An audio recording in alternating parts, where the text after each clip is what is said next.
जय हिंद सभी स्टूडेंट को स्वागत है आप सभी छात्रों का आज की क्लास में। प्यारे बच्चों, आज की क्लास में हम हिंदी के मोस्ट वीवीआई ऑब्जेक्टिव क्वेश्चंस को याद करेंगे। ये सभी ऑब्जेक्टिव क्वेश्चन आप सभी बच्चों के मैट्रिक परीक्षा 2025 के लिए बहुत ही वीवीआई है, इम्पोर्टेंट है। तो आप सभी छात्र इन सारे ऑब्जेक्टिव क्वेश्चंस को याद कर लीजिएगा। चलिए आज की महत्वपूर्ण क्लास को शुरू करते हैं और पहले क्वेश्चन को देखते हैं। बहुत ही अच्छा क्वेश्चन है प्यारे बच्चों।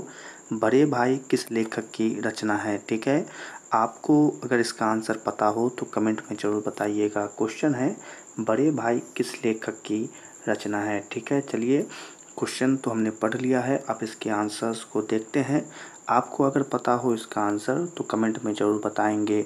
ठीक है, इसका जो आंसर है प्यारे बच्चों वो हो जाएगा राम विलास शर्मा। ठीक है, तो आंसर आपको याद रखना है, भूलना नहीं है, आपके मैट्रिक परीक्षा के लिए महत्वपूर्ण है। ठीक है, तो राम विलास शर्मा इसका आंसर हो जाएगा। बढ़ते हैं अगले क्वेश्चन की तरफ। अगला क्वेश्चन है निम्नलिखित में से कौन हिंदी आलोचना के महत्वपूर्ण हस्ताक्षर थे? क्वेश्चन है निम्नलिखित में से कौन हिंदी आलोचना के महत्वपूर्ण हस्ताक्षर थे? ठीक है, तो चलिए इसके आंसर को देखते हैं और आपको अगर इसका आंसर पता हो तो जल्दी से बता दीजिए प्यारे बच्चों। इसका जो आंसर हो जाएगा वो हो जाएगा राम विलास शर्मा। ठीक है, तो इसका आंसर देना तो आसान रहा होगा आप बच्चों के लिए। तो चलिए बढ़ते हैं अगले क्वेश्चन की तरफ और अगला क्वेश्चन है प्यारे बच्चों कौन मनुष्य के संपूर्ण जीवन से संबंधित है? क्वेश्चन है कौन मनुष्य के संपूर्ण जीवन से संबंधित है? ठीक है, तो चलिए इसके भी आंसर को देख लेते हैं।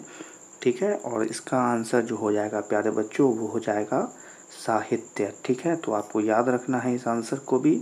ठीक है, क्या हो जाएगा इस क्वेश्चन का आंसर? साहित्य।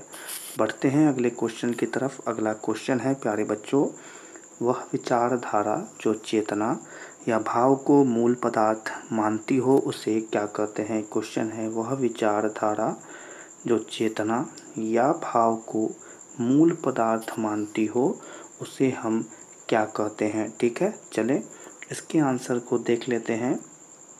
इसका जो आंसर है प्यारे बच्चों वो हो जाएगा भौतिकवाद। ठीक है, तो इस क्वेश्चन का आंसर हो जाएगा भौतिकवाद, आपको याद रखना है। चले अगले क्वेश्चन की तरफ बढ़ते हैं। अगला क्वेश्चन है सारे यूरोप के लोग किस सभ्यता से प्रभावित थे? क्वेश्चन है सारे यूरोप के लोग किस सभ्यता से प्रभावित थे? ठीक है, चलें इसके आंसर को देख लेते हैं। तो इसका जो आंसर हो जाएगा प्यारे बच्चों वो है एथेंस की सभ्यता से। ठीक है, क्या हो जाएगा आंसर इस क्वेश्चन का? एथेंस की सभ्यता से। ठीक है, तो याद रखेंगे। बढ़ते हैं अगले क्वेश्चन की तरफ। एक और बहुत ही अच्छा क्वेश्चन शैली और बायरन कहाँ के थे? क्वेश्चन है शैली और बायरन कहाँ के थे? ठीक है, तो चलिए इसके भी आंसर को देख लेते हैं और इसका आंसर आपको पता हो तो कमेंट में ज़रूर बताएं। ठीक है, इसका जो आंसर हो जाएगा वो हो जाएगा यूनान के थे। ठीक है, शैली और बायरन कहाँ के थे? तो यूनान के थे। ठीक है, याद रखेंगे, परीक्षा में आए तो इस क्वेश्चन का आंसर ज़रूर बनाइएगा। अगला क्वेश्चन है जार शाही में थी। ठीक है, क्या क्वेश्चन? जार शाही में थी। ठीक है, तो चलिए छोटा सा क्वेश्चन है और इसके आंसर को देख लेते हैं। तो इसका जो आंसर है वो हो जाएगा जारशाही में थी सोवियत रूस। ठीक है, तो इस आंसर को याद रखना है सोवियत रूस।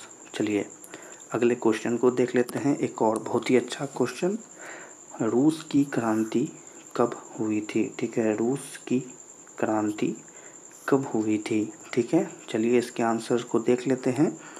क्या है आंसर? 1916 ईस्वी, 1917 ईस्वी, 1921 ईस्वी और 1920 ईस्वी। ठीक है, तो इसमें से जो सही आंसर है वो है प्यारे बच्चों 1917 ईस्वी। ठीक है, तो याद रखना है इस आंसर को 1917 ईस्वी। चलिए अगले क्वेश्चन को देख लेते हैं। बहुत ही अच्छा क्वेश्चन व्यास जी और वाल्मीकि जी की रचना है क्रमशः। ठीक है, व्यास जी और वाल्मीकि जी की रचना है क्रमशः, यानी कि इसमें से जो नीचे दिया गया है उसमें से कौन है? ठीक है, तो चले, क्या क्या है, गीता रामायण, रामायण महाभारत, उपनिषद महाभारत और महाभारत और रामायण। ठीक है, तो इसमें से जो आंसर है वो है प्यारे बच्चों गीता और रामायण। ठीक है, तो याद रखना है। चलिए बढ़ते हैं अगले क्वेश्चन की तरफ। इस क्वेश्चन को याद रखते रहिए क्योंकि आपके मैट्रिक परीक्षा के लिए इम्पोर्टेंट है। परंपरा का मूल्यांकन किसकी पुस्तक है? ठीक है, परंपरा का मूल्यांकन किसकी पुस्तक है? ठीक है, चलिए इसके क्वेश्चन के आंसर बताएं। आपको इसका आंसर तो पता ही होगा, जल्दी से कमेंट में बताएंगे। ठीक है, तो इसका जो आंसर है आप सभी बच्चों के सामने है, राम विलास शर्मा। ठीक है, तो याद रखना है इस आंसर को क्योंकि यह वीवीआई है। चलिए अगले क्वेश्चन को देखते हैं। सभी क्वेश्चन वीवीआई है, इसी के लिए सभी को याद रखना है। अगला क्वेश्चन है प्रगतिशील आलोचना का विकास। ठीक है, क्या है क्वेश्चन? प्रगतिशील आलोचना का विकास, और यहाँ पर हो जाएगा है। ठीक है, तो चलिए प्रगतिशील आलोचना का विकास होता है। ठीक है, प्रगतिशील आलोचना का विकास होता है। ठीक है, पूरे वाक्य यहाँ पर लिखना पड़ेगा, प्रगतिशील आलोचना का विकास होता है। ठीक है, चलिए अब इसके आंसर्स को देखते हैं। क्या है? धर्म के ज्ञान से, कला के ज्ञान से, साहित्य की परंपरा के ज्ञान से या इतिहास के ज्ञान से।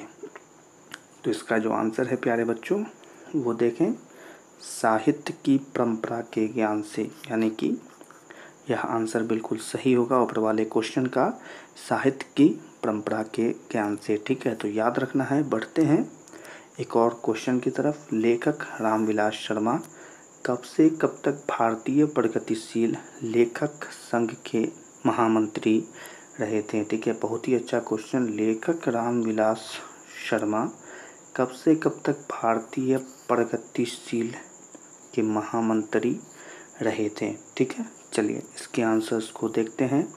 आपको पता हो इसका आंसर तो ज़रूर बताइएगा।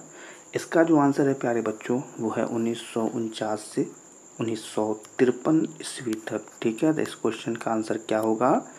1949 से 1953 ईस्वी तक। चलिए बढ़ते हैं अगले क्वेश्चन की तरफ। बहुत ही अच्छा क्वेश्चन। साहित्य सापेक्ष रूप में क्या होता है? साहित्य सापेक्ष रूप में क्या होता है? चलिए क्या क्या आंसर है देख लेते हैं। पराधीन, जड़, परतंत्र और स्वाधीन। तो इसका जो आंसर है वो है स्वाधीन। ठीक है, तो याद रखना है इस आंसर को, वीवीआई है आपके मैट्रिक परीक्षा के लिए, तो आप भूलेंगे नहीं। चलिए बढ़ते हैं अगले क्वेश्चन की तरफ। एथेंस किस महादेश में है? एथेंस किस महादेश में है? ठीक है, तो इसके आंसर्स को देखते हैं और इसका आंसर आपके सामने होगा। आप जल्दी से इसके आंसर को बताएंगे। यूरोप, एशिया, अमेरिका या ऑस्ट्रेलिया? तो इसका आंसर हो जाएगा यूरोप। ठीक है प्यारे बच्चों, तो याद रखना है आंसर को। आंसर क्या हो जाएगा? यूरोप। क्वेश्चन था एथेंस किस महादेश में है, तो आंसर होगा यूरोप में है। अगला क्वेश्चन है बायरन किस भाषा के कवि हैं? बायरन किस भाषा के कवि हैं? ठीक है, तो इसका जो आंसर होगा वो आप सही बच्चे बताएंगे। आपको इसके नाम से ही पता चलना चाहिए कि यह किस भाषा के कवि हैं। ठीक है, आपने बिल्कुल सही कहा, यह अंग्रेजी भाषा के कवि हैं। ठीक है, तो इसी के साथ आप सही बच्चे इस क्लास के सभी क्वेश्चंस और उसके आंसर को याद रखेंगे, जो कि आपके मैट्रिक परीक्षा 2025 के लिए बहुत ही वीवीआई है, इम्पोर्टेंट है, तो आप इसे भूलिएगा नहीं। ठीक है, तो आज की क्लास को यहीं पर समाप्त करते हैं। आज की क्लास पसंद आई हो तो इसे लाइक कर दें और अपने मैट्रिक परीक्षा 2025 के लिए चैनल को सब्सक्राइब कर लें। और आज की क्लास आपको कैसी लगी कमेंट में ज़रूर बताएं। और इस क्लास को अगर आपके पास समय है तो अपने दोस्तों के साथ भी शेयर करें। सभी छात्रों से मिलेंगे अगली क्लास में, तब तक के लिए आप सभी छात्रों को जय हिंद।